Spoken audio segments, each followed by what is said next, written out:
अच्छा जी, अस्सलाम वालेकुम एवरीवन। आवाज़ आ रही है भी मेरी? यस सर, आवाज आ रही है। अच्छा बच्चों, प्रीवियस क्लास में हम लोगों ने Thomas Young's double slit experiment किया था और आई टोल्ड यू कि आज मैं आप लोगों को इसके कुछ क्वेश्चंस कराऊंगा, खासतौर पे यंग्स डबल स्लिट एक्सपेरिमेंट के कुछ क्वेश्चंस, ठीक है ना? तो we will be discussing past paper questions today, okay?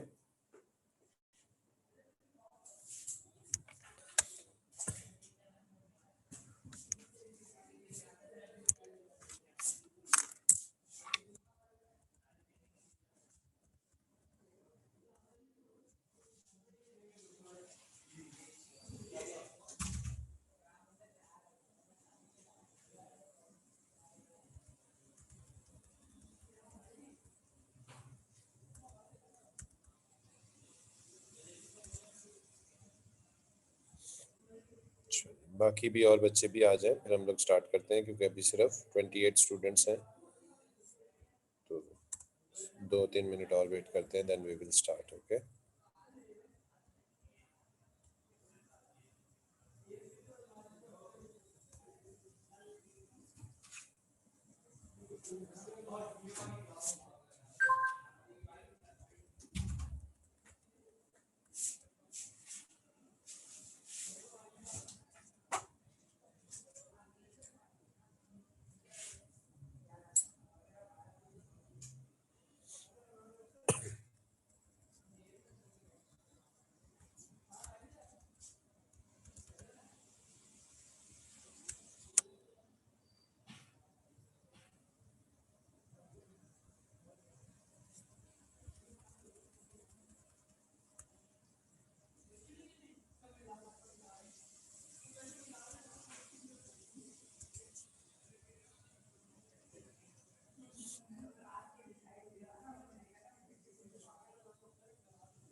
अच्छा जी, I think we should start now instead of waiting, क्योंकि बस जितने आने थे आई गेस आ गए, ठीक है? So this is the first question I'm going to discuss. It is a question of Young's double slit experiment, ठीक है? और इस पेपर का जो रेफरेंस है, that is paper May June 2017, paper 22, और उसका हम क्वेश्चन नंबर 6 डिस्कस करने जा रहे हैं। This is the question number 6, okay? इस क्वेश्चन में ये कह रहा है, interference fringes may be observed using light emitting laser to eliminate a double slit. The double slit act as two sources of light, two coherent sources of light, ठीक है? और explain the part played by diffraction in the production of the fringes. जी, तो diffraction का क्या हिस्सा होता है ये जो इंटरफेरेंस पैटर्न है इस फ्रिंजेस को बनाने के अंदर? जी,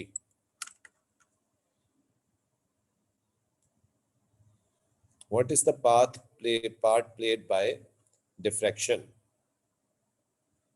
Sir, due to diffraction, it causes interference which makes fringes. हाँ, लेकिन थोड़ा सा और बेहतर तरीके से एक्सप्लेन करो, डिफ्रैक्शन की वजह से वेव करती क्या है? सर, वेव बेंड होती है। बेंड भी होती है और क्या भी होती है? डिफ्रैक्ट। स्प्रेड भी होती है, बिल्कुल सही है फेमिना, स्प्रेड होती है, ठीक है? तो बेंडिंग, डिफ्रैक्शन की वजह से वेव्स जो है वो बेंड होती हैं, बेंडिंग के साथ साथ ये स्प्रेड भी होती हैं, और स्प्रेडिंग की वजह से ये आपस में एक दूसरे से क्या करती हैं?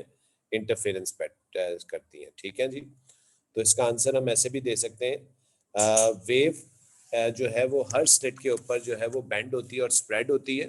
ठीक है, एंड देन इट ओवरलैप्स या superposed with each other to create interference pattern. ठीक है जी, तो कैसे हम इसका आंसर देंगे, how we will give the answer, the waves bends and diffract from each slits, the bended and the spreaded waves interfere या superpose with each other to give the interference pattern। इस तरीके से हम इसका answer देंगे। ठीक है, what is the next part of the question, explain the reason why the double slit is used rather than two separate sources of light। हमने double slit से लाइट को क्यों दो हिस्सों में तोड़ के किया, हमने दो डिफरेंट सोर्सेज ऑफ लाइट क्यों नहीं इस्तेमाल की? क्योंकि सर उससे फिर डिफ्रैक्शन और ज्यादा होती और हमें एप्रोप्रिएट और एक्यूरेट टेम्परेचर नहीं नजर आता। नहीं तो सर इंटरफेरेंस पैटर्न अलग बनता है। जी, बिल्कुल सही है, फैमिना सही कह रही है, they have the same wavelength, दोनों वेव्स की सेम वेवलेंथ होगी, लेकिन बेहतर आंसर इसका फैमिना ये होगा क्योंकि दोनों वेव्स, दोनों सोर्सेज से आने वाली वेव्स कोहेरेंट होंगी।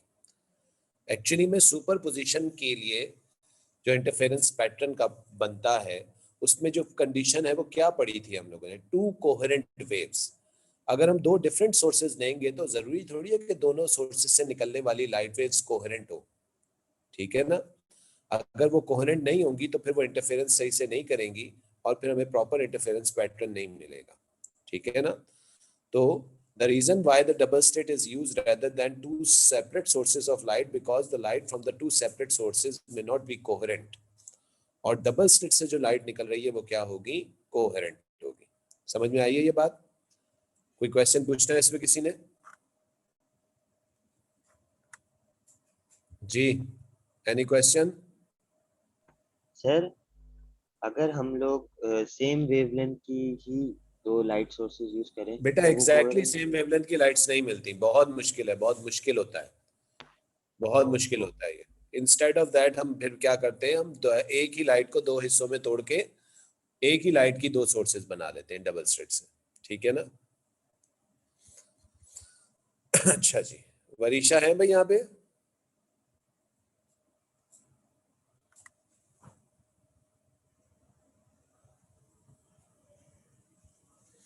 अच्छा भाई,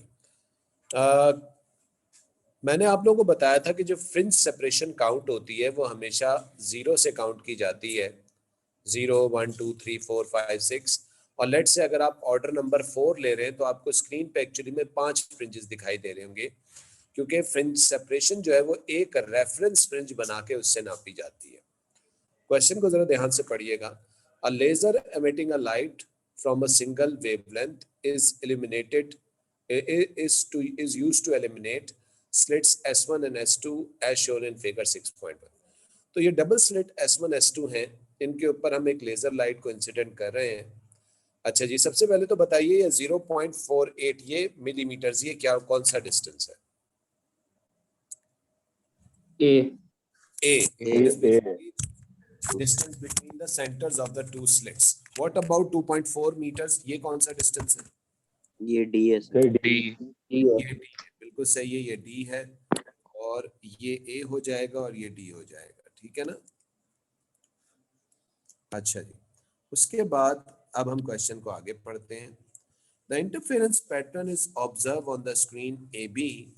The separation of the slits is 0.48 millimeter। The slits are 2.4 meter from AB।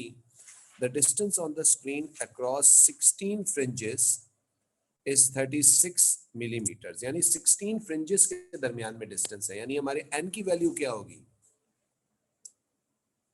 2.25। n की वैल्यू क्या होगी भाई? 2.25 कहाँ से आ गई? 36 डिवाइडेड बाय 16। ठीक है, तो दैट इज एक्चुअली n की वैल्यू। मैंने फ्रिंजेस के दरमियान में गैप नहीं मांगा भाई, जो आप 2.25 बता रहे हैं मुझे, मैंने n पूछा है। n कितना होगा? 16 हो जाएगा। और x की वैल्यू अब मैं क्या लूंगा? 36 इंटू 10 टू द पावर -3, क्योंकि मिलीमीटर्स में। ये मेरा a है जो कि बराबर होगा 0.48 इंटू 10⁻³ और ये मेरा क्या है, कैपिटल टी है ना। और ऑब्वियसली हमें क्या कैलकुलेट करनी होगी यहाँ पे, अगर ये सारे वेरिएबल्स गिवन है तो क्या बचा हमारे पास, Wavelength. wavelength, wavelength. ठीक है जी। अच्छा ये कितने फ्रिंजेस उसने बताए, बाय द वे कितने फ्रिंजेस के दरमियान में डिस्टेंस है, 16. 16। अगर आप इसको काउंट करें तो ये कितने हैं, 1 2 3 4 5 6 7 8 9 10 11 12 13 14 15 16 17, ये तो 17 फ्रिंजेस हैं। तो 16 क्यों बोल रहे हैं, एक से नापा होगा. तो जीरो से center स्टार्ट से होता है ना, ना। Mid से हो रहा है. सेंटर से नापा हुआ है मिड से नापा हुआ है। और दूसरी बात यह है कि मैंने आपको क्या तरीका बताया था, इसको काउंटिंग हम कैसे करते हैं, 0 से स्टार्ट करते हैं, 0 1 2 3 4 5 6 7 8 9 10 11 12 13 14 15 और 16। तो हमेशा याद रखिएगा ये जो फ्रिंज सेपरेशन कहाँ से काउंट की जाती है, 0 से स्टार्ट की जाती है। समझ में आई है ये बात? Yes sir. अच्छा अब हम फॉर्मूला लगाएंगे n lambda is equals to ax upon d। तो लैम्डा किसके बराबर हो जाएगा, ax upon n into D. अब वैल्यूज आप लगा लीजिए, a की वैल्यू है 0.48 इंटू 10⁻³ मल्टीप्लाई बाय x हमें गिवन है 36 इंटू 10⁻³ अपॉन n कितना है 16 और d की वैल्यू कितनी है 2.4। क्या वेवलेंथ आ रही है, 4.5 into 10⁻⁻7. 4.5 इंटू 10⁻⁻7, बिल्कुल सही है। ठीक है जी, यानी अप्रोक्सीमेटली अगर इसको नैनोमीटर्स में कन्वर्ट करूं तो ये कितनी होगी, 450 नैनोमीटर्स होगी, है ना। ठीक है, दिस इज 450 नैनोमीटर्स। अच्छा कोई मुझे बता सकता है ये कौन सी लाइट होगी, किस कलर की लाइट होगी ये, Violet. Red. रेड की 700 होती है गद्दे, Violet हुआ ना सर? वायलेट के वायलेट होगी या इंडिगो हो सकती है, वायलेट से एक ऊपर हो सकती है, इंडिगो हो सकती है। वायलेट की जो होती है वो 400 है, तो ये वायलेट और इंडिगो के बीच की कोई लाइट होगी, है ना। जी. ठीक है, तो बाय द वे उसने पूछा नहीं है ये, तो मैंने खैर आपसे खुद से पूछा, ये एस्टिमेशन का सवाल था। खैर इन्होंने यहाँ वेवलेंथ इसकी कैलकुलेट करवाई है। अच्छा उसके बाद आगे भी ये सवाल चल रहा है, यहाँ तक ये 3 मार्क्स की हमने वेवलेंथ तो कैलकुलेट कर ली, यहाँ तक सबको समझ में आ गया। अच्छा अब सुनिएगा दोबारा से, two dippers D1 and D2 are used to produce identical waves on a surface of water as shown। तो एक्चुअली में ये D1 और D2 ये क्या बन गए, ये आप डबल स्लिट या 2 कोहेरेंट सोर्सेज बन गई है ना। एग्री करते हैं इस बात को? Yes sir. Yes sir. और यहाँ पे आपको इस जगह में जो मैं डॉटेड लाइन बना रहा हूँ, इसमें आपको कुछ जगह पानी जोर से हिलता हुआ दिखाई देगा, वहां पे हम क्या बोलेंगे, क्या बनेगा, मैक्सिमा। और जहां पानी नहीं मूव करेगा हम क्या बोलेंगे, मिनिमा। सर एक छोटी सी बात. साउंड के केस में हाँ बोलो। सर लाइट ये दो कोहेरेंट सोर्सेज हैं, यहाँ पे बिल्कुल सेंटर में क्या बनेगा इनका, 0 ऑर्डर मैक्सिमा, फिर उसके बाद 0 फर्स्ट ऑर्डर में। ठीक है, क्या कह रहे हो? सर पानी में लाइट की वजह से वेव्स कैसे बन सकते हैं? ये पानी में लाइट वेव्स कहाँ से आ गई, हम तो पानी में डिपर्स डाल रहे हैं भाई। 2 डिपर्स है, 2 ट्यूबलाइट्स नहीं है पानी के अंदर, 2 डिपर्स हैं। हम पानी में 2 पत्थरों को या 2 डिपर्स को बार बार डाल रहे हैं, तो उसकी वजह से इस तरीके की circular wavefronts. Okay sir. Riyaz ji sir. अच्छा जी अच्छा भाई, तो ये 2 डिपर्स है जिससे हमारे पास कोहेरेंट वेव्स बन रही हैं।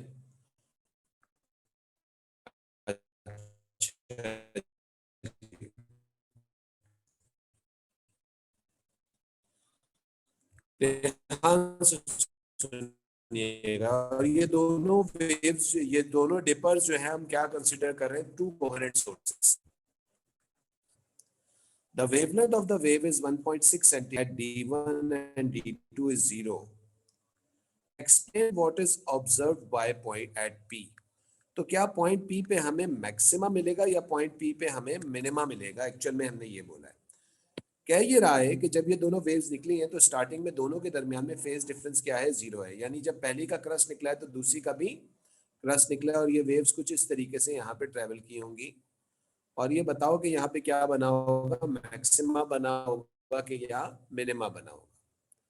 आप लोगों को याद है मैक्सिमा बनने की कंडीशन क्या होती है कि पाथ डिफरेंस कितना होना चाहिए?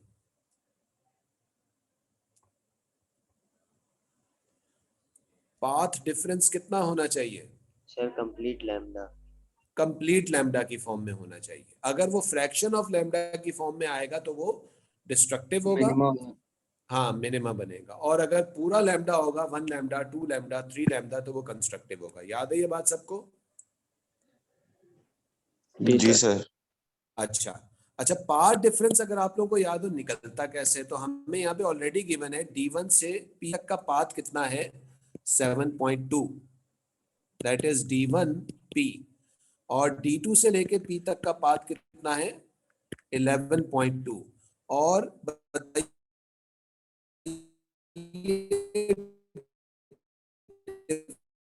डिफरेंस कैसे निकलेगा? इन दोनों को माइनस करके। हो रही है। जी बच्चों, इस अच्छा, ये D1P 7.2 है, D2P 11.2 है। पार्ट डिफरेंस कैसे निकलेगा? दोनों को माइनस करके, है भाई? Yes sir. क्या वैल्यू आ रही है पार्ट डिफरेंस की? 11.2 minus 7.2, 4।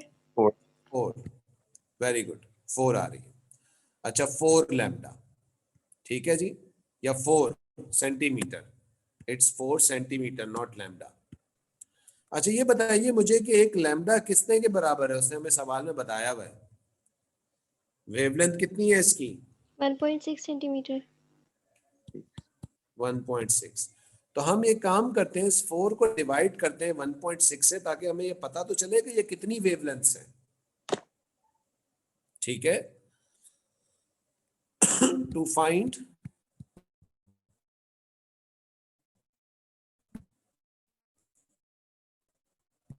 Number of wavelengths, 4 divided by 1.6 क्या आंसर आ रहा है भाई? 2.5। 2.5। 2.5 लैम्डा। तो इसका मतलब है कि ये 2.5 लैम्डा का फर्क है। 2.5 lambda means 0.5, fraction of lambda. अब बताइए, इज इट मैक्सिमा और minima? Minima. It is a minima, minima है। अच्छा मान लो अगर ये आता 3 लैम्डा, तो फिर क्या होता है? ये मैक्सिमा। मैक्सिमा बनता। ये बात समझ में आई है सबको? जी सर। Is that? आगे चलूं? यस सर, चलें। अच्छा जी, अब नेक्स्ट पार्ट को और ध्यान से सुनिएगा। State and explain the effect on the answer to C1 if the apparatus is changed so that separately the phase difference between D1 and D2 is 180 degree. यार ये बड़ा इंपॉर्टेंट पॉइंट है, अब जरा इसको समझ लेना, ये कहना क्या चाह रहा है यहाँ पे। देखो बच्चों, एक बात बताओ,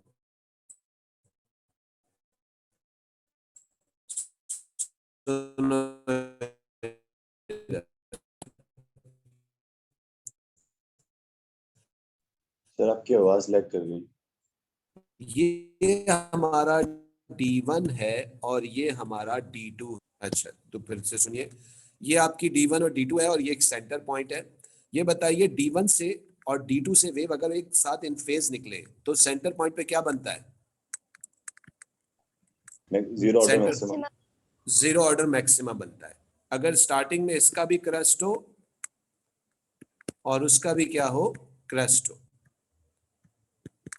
इन दोनों के दरमियान में फेज डिफरेंस कितना होता है? 0। लेकिन सुनिएगा बात को ध्यान से, लेकिन अगर मैं दोनों में स्टार्टिंग में ही 180 डिग्री का फेज डिफरेंस कर दूं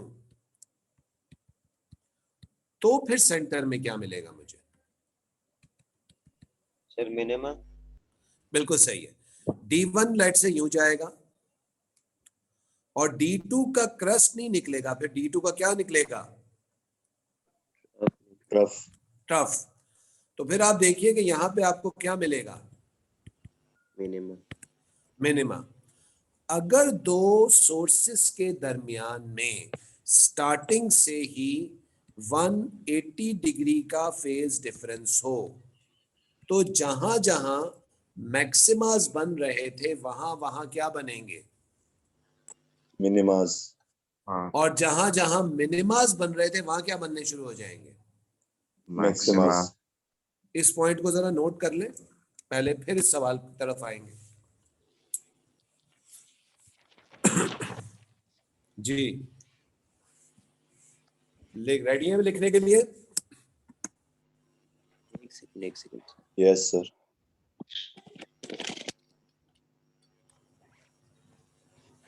बोलो सर। सर इसको लिखिएगा। क्या जीरो ऑर्डर मिनिमम बोलेंगे? जी इसको फिर जीरो ऑर्डर मिनिमा बोलेंगे क्योंकि फिर जीरो ऑर्डर मैक्सिमा नहीं होगा यहाँ पे। सही है, ठीक है। लिखिए, for to coherent sources, for two coherent sources,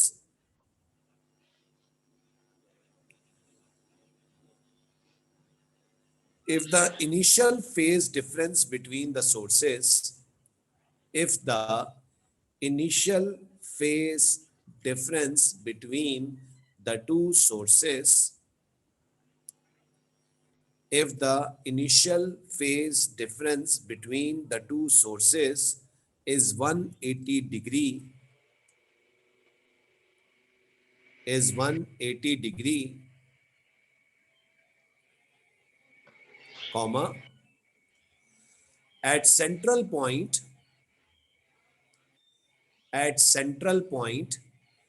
we will observe, at central point we will observe zero order minima instead of maxima. We will observe zero order minima instead of maxima. Hence,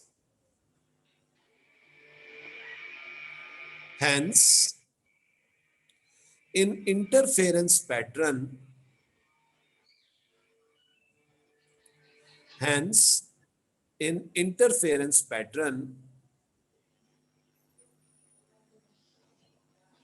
at the position of maximas, in interference pattern, at the positions of maximas, minima will be observed. At the position of maximas, minima will be observed. And at the position of minimas, maximas will be observed. At the positions of minimas, maximas will be observed. I hope ये बहुत simple मैंने आप लोगों को language में लिखा है, किसी को इसमें डाउट नहीं होगा कि मैं कहना क्या चाह रहा हूं इसमें। जी आई थिंक क्वाइट क्लियर बात हो रही है यहाँ पे। किसी को कोई सवाल पूछना है इसमें?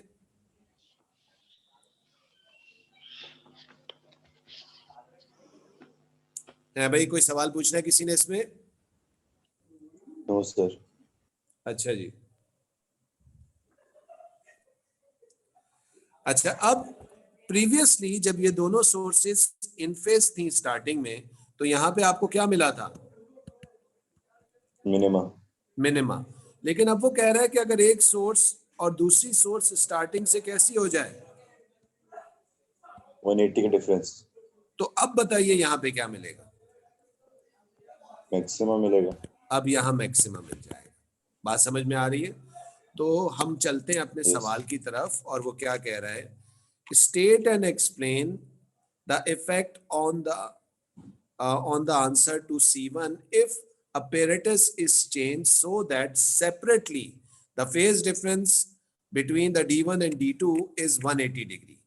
So at point P, maxima will be observed. ये इसका आंसर हो जाएगा. Is that clear?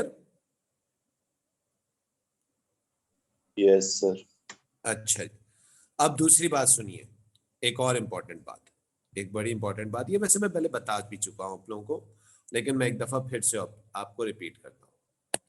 अच्छा, अब हम वापस अपनी ओरिजिनल कंडीशन पे आ गए. सेपरेटली का वर्ड उसने यूज किया हुआ है, इसलिए तो आप जरा समझ लीजिए वो कहना क्या जा रहा है सेकंड पार्ट में. अच्छा, ये लेट से दोनों वेव्स स्टार्टिंग से ही कैसी हैं? अभी कैसी हैं? इन फेज है. इन फेज है. तो यहाँ पी पॉइंट पे आपको क्या मिलेगा? पी पॉइंट पे क्या Minima. मिलेगा? मिनिमा मिलेगा. सुन रहे हो बात Minima. को? हाँ, अगर इन फेज Yes, होगी sir. तो मिनिमा है, और अगर 180 डिग्री आउट ऑफ फेज होंगी हम इस, तो फिर मैक्सिमा मिलेगा, है ना? Yes, sir. अच्छा, मैं फिर से बात को रिपीट कर रहा हूं. दोनों वेव्स स्टार्टिंग से इन फेज हैं. इस वाली वेव का एम्पलीट्यूड कितना है? 1 सेंटीमीटर. और इस वाली वेव का एम्पलीट्यूड इन फेज है कितना है? 1.2 सेंटीमीटर. बात समझ में आ रही है? Yes. ठीक है, या इसको 1.5 कर लो और बढ़ा लो थोड़ा.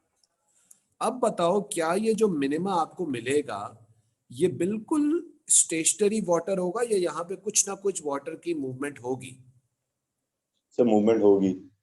क्योंकि होगी, सर. कंप्लीट डिस्ट्रक्टिव नहीं होगा यहाँ पे, क्योंकि जब यहाँ पे ये दोनों मिलेंगे तो एक का 1 सेंटीमीटर होगा, अगर हम ये कंसिडर करें कि किसी किस्म की कोई इंटेंसिटी में लॉस नहीं हुआ. ये चीज कंसिडर कर रहा हूं, सही है ना?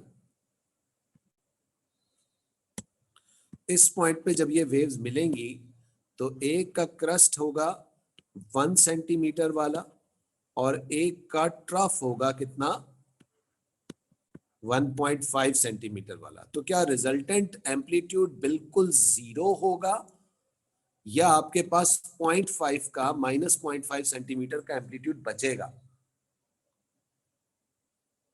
0.5 का बचेगा सर. तो इसका यानी मतलब है add कि हाँ, बिल्कुल डिस्ट्रक्टिव नहीं होगा, कुछ ना कुछ डिस्प्लेसमेंट आपको पानी की मिलेगी. एग्रीड? Yes. ठीक है. अच्छा जी. अच्छा, ये बताइए D1 और D2 दोनों का एम्पलीट्यूड स्टार्टिंग में सेम है या डिफरेंट है? एक का 1 है, एक का 1.5 है. डिफरेंट है ना? Yes. तो क्या D1 और D2 की इंटेंसिटी स्टार्टिंग में सेम होगी या वो भी डिफरेंट होगी? डिफरेंट होगी सर. आंसर है डिफरेंट इंटेंसिटी होगी. I is ठीक है. directly proportional अब to phase square. हाँ, एम्पलीट्यूड. अच्छा जी, अब सुनिएगा. जी बोले. एक बार फिर से. अच्छा, मैं फिर से रिपीट करता हूँ, देखिए सुने. मैं ये कह रहा हूं कि दोनों वेव्स दोबारा से कोहेरेंट और इन फेज है. ठीक है, यानी जब पहली का क्रस्ट निकला है तो दूसरी का भी क्या निकला है? स्टार्टिंग में क्रस्ट ही निकला है. लेकिन दोनों जो सोर्सेज है ना, उनकी इंटेंसिटी थोड़ी सी डिफरेंट है. मैंने इंटेंसिटी डिफरेंट का मुझे पता है, क्योंकि इंटेंसिटी प्रोपोर्शनल होती है किसके? एम्पलीट्यूड स्क्वायर के, है ना? तो मैं इस चीज को ये कह रहा हूं कि आपके पास दोनों वेव्स का एम्पलीट्यूड भी स्टार्टिंग में फर्क है. एग्जाम्पल के तौर पे मैंने कहा कि पहली वाली D1 वाली वेव का एम्पलीट्यूड होगा स्टार्टिंग में 1 सेंटीमीटर और D2 वाली का स्टार्टिंग में कितना होगा? 1.5. अब जब ये P पॉइंट पे पहुंचेंगी जहां पे मिनिमा बन रहा है, तो D1 वाली का कितना पहुंचेगा? लेट से 1 सेंटीमीटर. लेट से मैं कह रहा हूं कि किसी किस्म का कोई लॉसेज नहीं हुआ. और D2 का कितना पहुंचेगा? 1.5. तो बताइए 1 और 1.5 को जब हम डिस्ट्रक्टिव के लिए सब्ट्रैक्ट करेंगे एक्चुअली में, तो क्या आपके पास रिजल्टेंट वैल्यू 0 आएगी या कुछ ना कुछ वैल्यू बचेगी? सर 0.5 आएगी. 0.5 बचेगा. 0.5 बचने का क्या मतलब है कि पानी वहां पे बिल्कुल स्टेशनरी होगा या 0.5 सेंटीमीटर की मोशन हो रही होगी? सर मूवमेंट हो रही होगी. तो इसका मतलब है पानी की इंटेंसिटी वहां पे 0 तो नहीं होगी ना? Yes. 0 नहीं होगी. ठीक है. अब सवाल सुनिए कि वो सवाल में क्या कहना चाह रहा है. State and explain the effect on your answer if the apparatus is changed. The intensity of D1 is less than the intensity that from D2.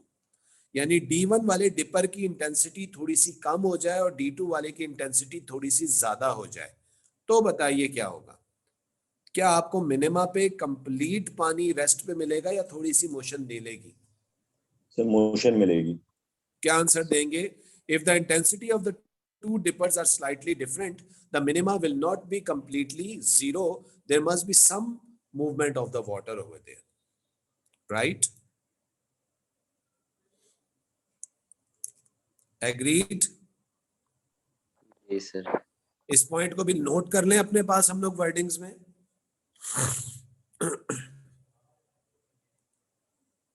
लिखिएगा, for two coherent sources, ये बाय द वे क्वेश्चन खत्म हो गया, ठीक है ना? For two coherent sources, if the intensity of two sources are not same initially, if the intensity of two sources is not same initially,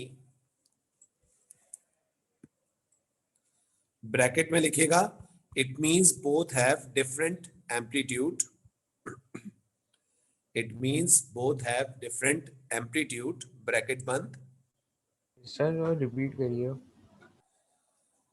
For two coherent sources, if the intensity of two sources are not same initially, लिख लिया यहां तक? If the intensity of two sources is not same initially, अगर दोनों sources की intensity शुरू में starting में same ना हो, लिख लिया यहां तक? जी सर, It means, ठीक है, ब्रैकेट में क्या लिखवाया था मैंने? It means the amplitude of both sources is not same initially, bracket बंद। It means the amplitude of both sources is not same initially.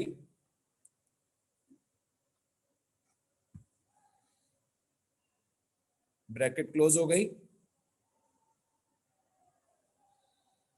है भाई? ब्रैकेट क्लोज हो गई? जी जी सर, आगे बोले। आगे हो बोलिए, गई सर। लिखिए। हाँ आगे लिखिए। At minima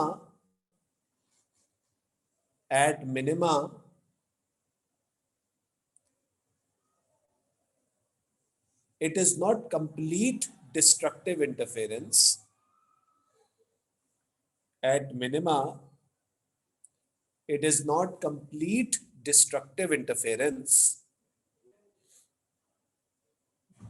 At minima it is not complete destructive interference. Some displacement will be observed. कुछ ना कुछ डिस्प्लेसमेंट इस पॉइंट पे क्या होगी, हमें ऑब्जर्व होगी। एग्रीड?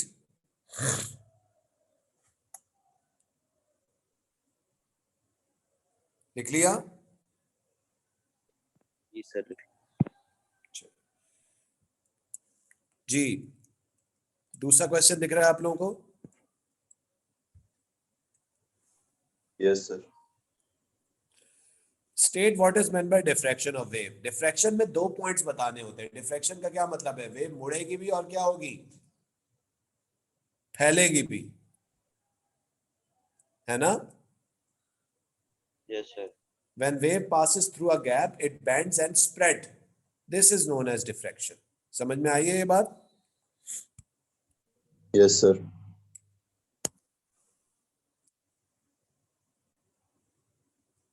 सर ये वेव जितने भी मिनिमास बनेंगे उन सब पे, जी बिल्कुल कुरत, ये सब पे अप्लाई होगा जितने भी मिनिमास हमें मिल रहे होंगे, ठीक है? अगर स्टार्टिंग में इंटेंसिटी या एम्पलीट्यूड दोनों का सेम ना हो, ठीक है ना? अच्छा जी, और याद है तुम लोगों को मैंने बताया था कि परफेक्ट इंटरफेरेंस पैटर्न के लिए हम ये कोशिश ये करते हैं कि दोनों सोर्सेस का एम्पलीट्यूड कैसा हो, सेम हो। याद है ये बात? Yes sir. Yes sir. तो फिर ये परफेक्ट इंटरफेरेंस पैटर्न नहीं मिलेगा अगर दोनों का एम्पलीट्यूड फर्क होगा, ठीक है? अच्छा, हम चलते हैं अपने अगले सवाल की तरफ। An arrangement for demonstrating interference of light is shown in figure 4.1. ठीक है. The wavelength of the light from the laser is 580 nanometers. जो wavelength आ रही है light की, उसकी wavelength आपको 580 nanometer given है. The separation between the slits is 4.1 millimeter. The perpendicular distance between double slit is d. आपको screen से double slit तक का distance नहीं given. Okay. Coherent light emerged from the slit and interference pattern is observed on the screen. The central bright fringe is produced at X. The closest dark fringe at point X are produced Y and Z. The distance between X and Y is 2 millimeter. Explain why the brightness is produced at XG. Brightness क्यों produce होती है X के ऊपर? क्योंकि sir दोनों waves coherent हैं। Zero order कैसे ना? हाँ, दोनों वेव्स दोनों कोहेरेंट maximum हैं. होगा। हाँ, दोनों एक दूसरे यहाँ पे जाके क्या करती हैं? कंस्ट्रक्टिव इंटरफेरेंस करती हैं. कोई फेज डिफरेंस नहीं होता और कोई भी पाथ डिफरेंस भी नहीं होता वेव्स के दरमियान में, है ना? याद है ये बात? भूल गए हैं? याद है सर, याद है. At point X, constructive interference occur because there is no phase and path difference between the waves at point X. This is the simplest answer of that question. State the difference between distance difference in distance in nanometer for each slit at Y. ये जरा technical से सवाल है, बड़ा wording में घुमाया उसने. ये बताइए कि जो Y पॉइंट है वहां पे जो वेव्स जो दो ट्रेवल किए उसमें कितना डिस्टेंस का फर्क होता है. मैं फिर से आपको सवाल को नरेट कर देता हूं.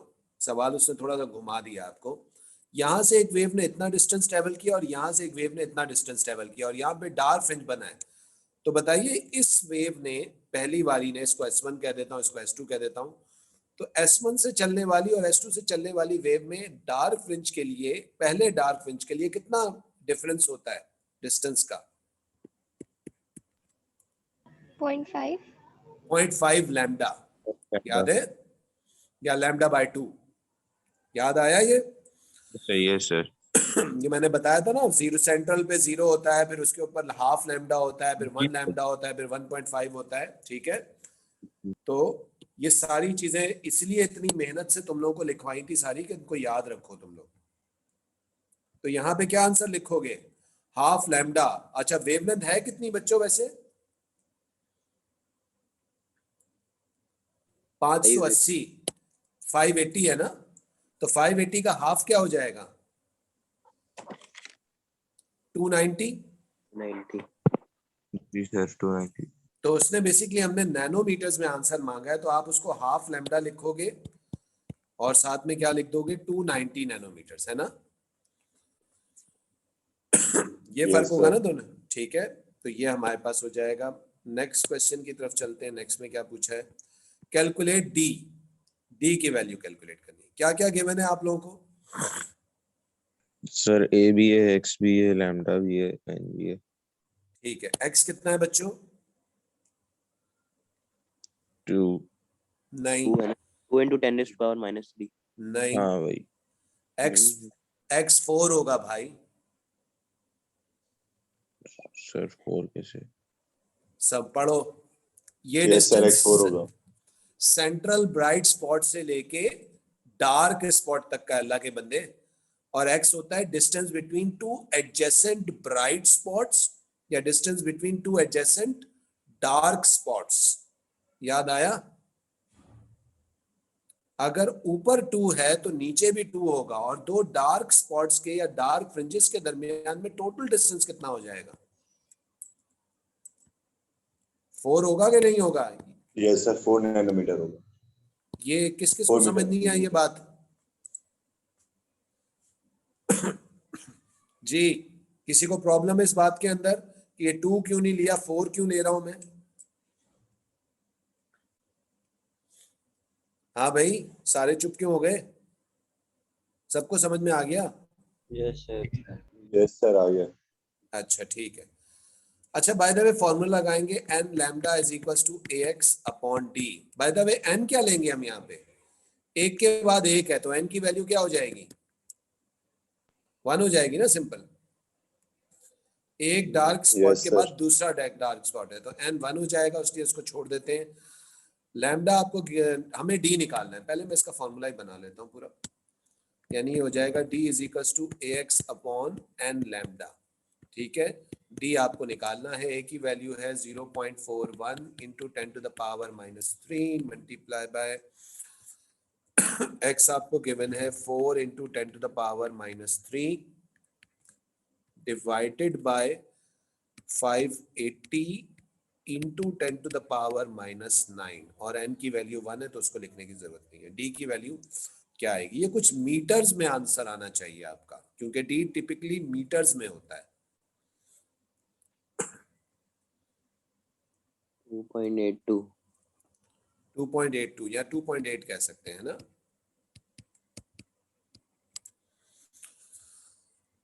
2.8 मीटर्स है ना भाई, यही आंसर आ रहा है। सर एन हमारे पास 1 क्यों है, वो दोबारा बता दे। बेटा n हम 1 जब लेते हैं, लेट से फेमिना अगर हमारे पास ये डिस्टेंस गिवन होता, ये होता हमारे पास सेकंड ब्राइट स्पॉट का, तो हम फर्स्ट ब्राइट स्पॉट से फ्लड्स एक के बाद एक ब्राइट, ये दो एडजेसेंट ब्राइट स्पॉट है ना फेमिना। Yes sir. एडजेसेंट जब लेते हैं तो n की वैल्यू 1 लेते हैं, लेकिन अगर हम एडजेसेंट ना ले रहे हो फेमिना, हम एडजेसेंट वाले को छोड़ के दूसरे वाले तक का डिस्टेंस नाप रहे हो, तो फिर हम क्या लेंगे, n की वैल्यू 2 लेंगे। सर अभी क्योंकि हमने डार्क से डार्क फ्रिंज लिया तभी एक लिया, अगर हम इन तीनों को कंसिडर करते तो हम देखो, अगर हम डार्क लेंगे तो ब्राइट को कंसिडर नहीं करेंगे, और अगर हम ब्राइट लेंगे तो फिर डार्क को कंसिडर नहीं करेंगे। ओके ठीक है, ये याद रखिएगा। अच्छा भाई, तो ये हो गया हमारे पास, आगे चलते हैं। डी निकल आया। अच्छा जी, आखिरी सवाल। The intensity of the light passes through two slits was initially same. The intensity of one light through one of the slit is now reduced. एक जो स्लिट से आने वाली रोशनी है उसकी इंटेंसिटी को हमने थोड़ा सा क्या कर दिया है, कम कर दिया है। Compare the appearance of the fringes before and after the change of the intensity. हाँ, क्या होगा भाई, ब्राइट फ्रिंजेस क्या हो जाएंगे, Dark fringes. ब्राइट फ्रिंजेस की ब्राइटनेस थोड़ी सी कम हो जाएगी, है ना। Yes. और जो डार्क फ्रिंजेस हैं, क्या वो हमें बिल्कुल डार्क ही दिख रहे होंगे या यहाँ पे भी थोड़ी सी रोशनी आ जाएगी। सब bright हो जाएंगे डार्क थोड़े। डार्क कर देंगे ना। नहीं नहीं नहीं नहीं नहीं, sorry. डार्क डार्क नहीं रहेंगे बेवकूफो, इंटेंसिटी चेंज होगी मतलब दोनों का एम्पलीट्यूड चेंज हुआ। Sorry. वो जो कंडीशन मैंने बताई थी वो दूसरी कंडीशन थी, जब हमने डबल स्लिट को पीछे घसीट लिया था स्क्रीन से, वो अलग बात है। कौन सी बात कहां से जोड़ रहे हो तुम लोग, सिंपल, मैं तो चलो मैथमेटिकली समझाता हूँ, ठहरो, सबसे अच्छा तरीका है मैथ्स के थ्रू समझना। इधर देखिए, ये पहले सेंट्रल ऑर्डर मैक्सिमा पे एक वेव का एम्पलीट्यूड 1 सेंटीमीटर था, दूसरी का भी 1 है। तो बताओ यहाँ पे सेंट्रल ऑर्डर मैक्सिमा पे आपको टोटल एम्पलीट्यूड कितना मिल रहा था, 2 मिल रहा था गधे। 2 सेंटीमीटर मिलेगा क्योंकि कंस्ट्रक्टिव होती है ना सेंटर्स पे, सही है। अब अगर मैंने लेट से इस वाली स्लिट से आने वाली लाइट को थोड़ा सा रिड्यूस कर दिया, लेट से कितना कर दिया, 0.8 सेंटीमीटर का, तो क्या अभी भी आपको सेंटर पे 2 मिलेगा या 1.8 मिलेगा? 1.8.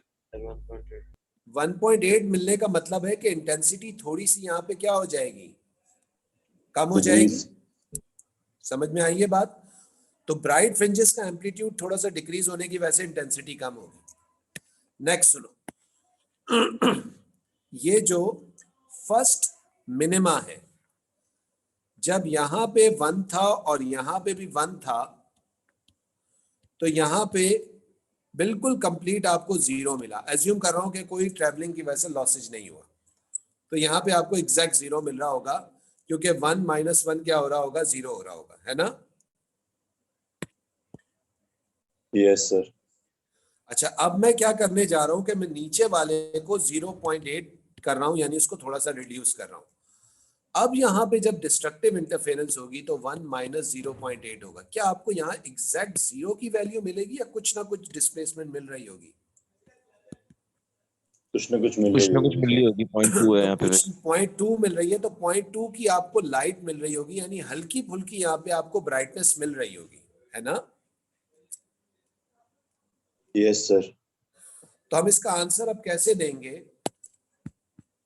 The intensity of each bright fringe will slightly decrease, and the intensity of and at dark fringes some brightness will be observed. ऐसे लिखेंगे उसको. And दोबारा at बता। dark the intensity of each bright fringe will decrease. Her bright fringe की intensity थोड़ी सी कम हो जाएगी. At dark fringes some light will be observed. Dark fringes पे ऊपर थोड़ी सी रोशनी आपको क्या होगी, ऑब्जर्व हो रही होगी. क्लियर?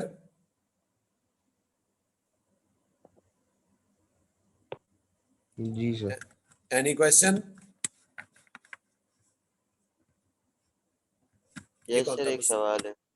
फरमाएं. सर जैसे हमारे पास फॉर एग्जांपल एक टॉर्च है, अब हमें उसकी वेवलेंथ भी नहीं पता है ना कुछ पता है, तो हम उसकी वेवलेंथ और एम्पलीट्यूड कैसे निकालें? स्पेक्ट्रोमीटर से. ठीक है जी. और कोई क्वेश्चन किसी ने पूछना है?